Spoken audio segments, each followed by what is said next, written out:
We did your auction.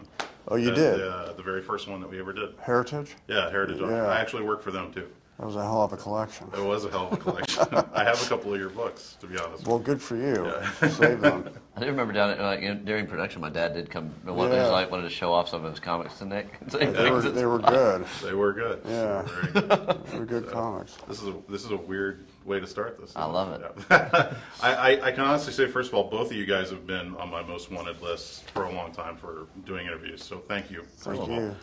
Nick, I think this is maybe one of your best roles that you've ever done. Thank you. I was really blown away at how real it seemed. Thank you. And so, first and foremost, I mean, I am curious because of all the films that you've done. When you do a role like this, is there something like after it's over with that makes you say, like, that one was really special, or is there something that kind of makes this stand apart from maybe some of the other films you've done? The whole experience of making the movie, David's process, the actor he put me in the ring with, all of that was a joyous one. And there was a very light feeling on the set where you felt like you were in safe hands. I trusted David, I trusted the people I was working with, and therefore I could feel free to kind of dig deep and get a little bit naked with the performance, and we'll get very honest with the dialogue.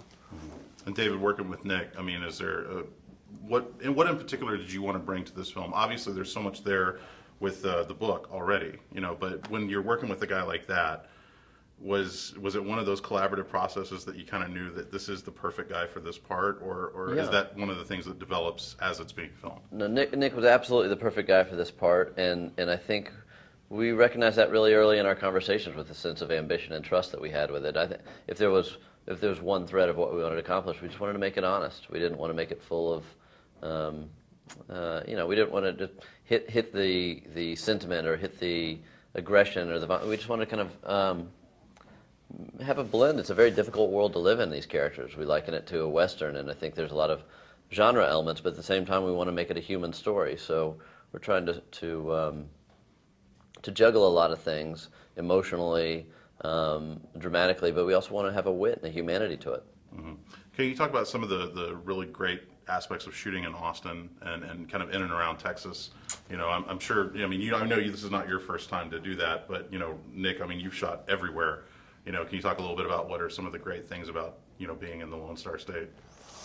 Well, I mean, this is where David lives, and so he's wired into everything, and so he was able to find some fascinating characters that are in the movie. People like the man that plays Junior. He has a barbecue shack here, and he was just terrific in the film. Or even Gary Poulter, who is outstanding, stunning in the movie, was doing street performance here in Austin.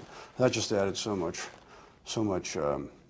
spontaneity and flavor to the movie. And then Austin in general as a place to make a movie is a good one. If you have kids, it's a great place to bring the kids and, you know, go to the big top candy shop and you know, have fun there. And yeah, I like the way, on a more poetic level, the way the sunlight hangs low in the area. You know, it just seems like it's only just a little bit above the trees. It's very intense. And the rolling green hills, all that stuff. It's a nice place to work. Yeah. David, in particular, I mean, what do you think are some of the best aspects of shooting here? Well, for me, it's a great crew base. It's a great backdrop and landscape. But I just think the talent pool is amazing. Like my next door neighbor plays the sheriff in this movie. So it's cool. Like I remember you know, Home Improvement style. I hang out and we lean against the fence and talk trash during the days a lot of times. And when we were casting this movie, I was like, well, who's the guy that has this kind of authority figure type of voice in Joe's head?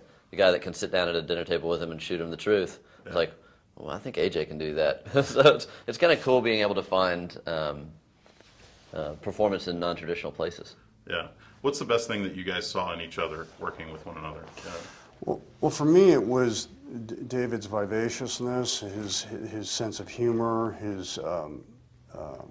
he had a zest about him on the set where you felt comfortable, and I felt I trusted him. I'd go anywhere for him. He'd point me in a direction, I'll try it, because I had faith and also because I just genuinely enjoyed him as a guy that I could have some jokes with. It's cool when you have somebody that you really trust, but you also really want to impress them, and you really want to push them. And I think all of those kind of motivating factors evolve into something that, in the best case scenario, is a movie like Joe.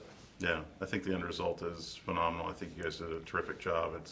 I think it's easily one of my favorite movies so far this year. That's awesome. Thank you. So thank you for bringing this here, and thanks for talking to me. And now I can check both of you off the list. All right. Nice. Thanks so much. All right.